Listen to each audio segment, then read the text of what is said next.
Back with another Corona Catchup, this time with Ron Johnson. Team one. Take us back.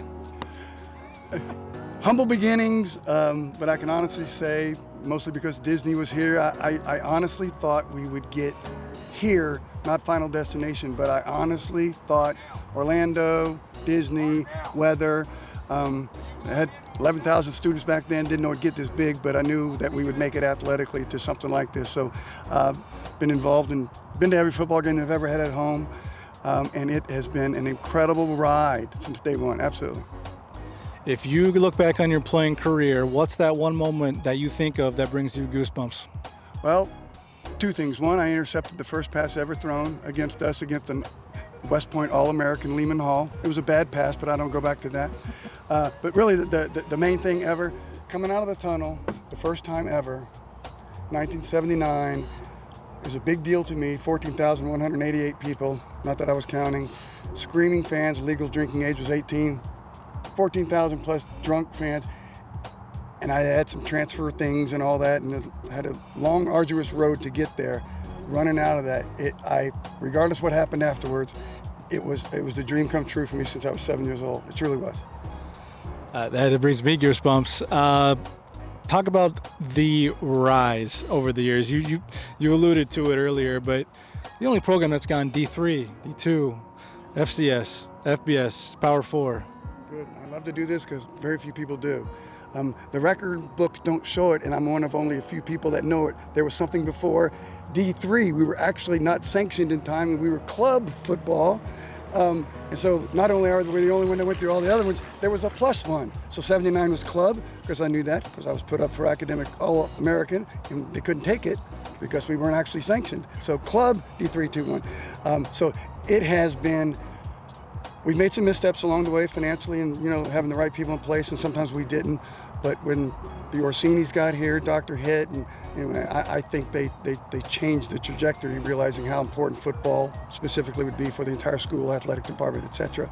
And if you win enough games, all of a sudden your degree means more. Right? There's no doubt about that. Some of those, we like to have a little bit of fun here with uniforms, especially. What was your favorite uniform when you played?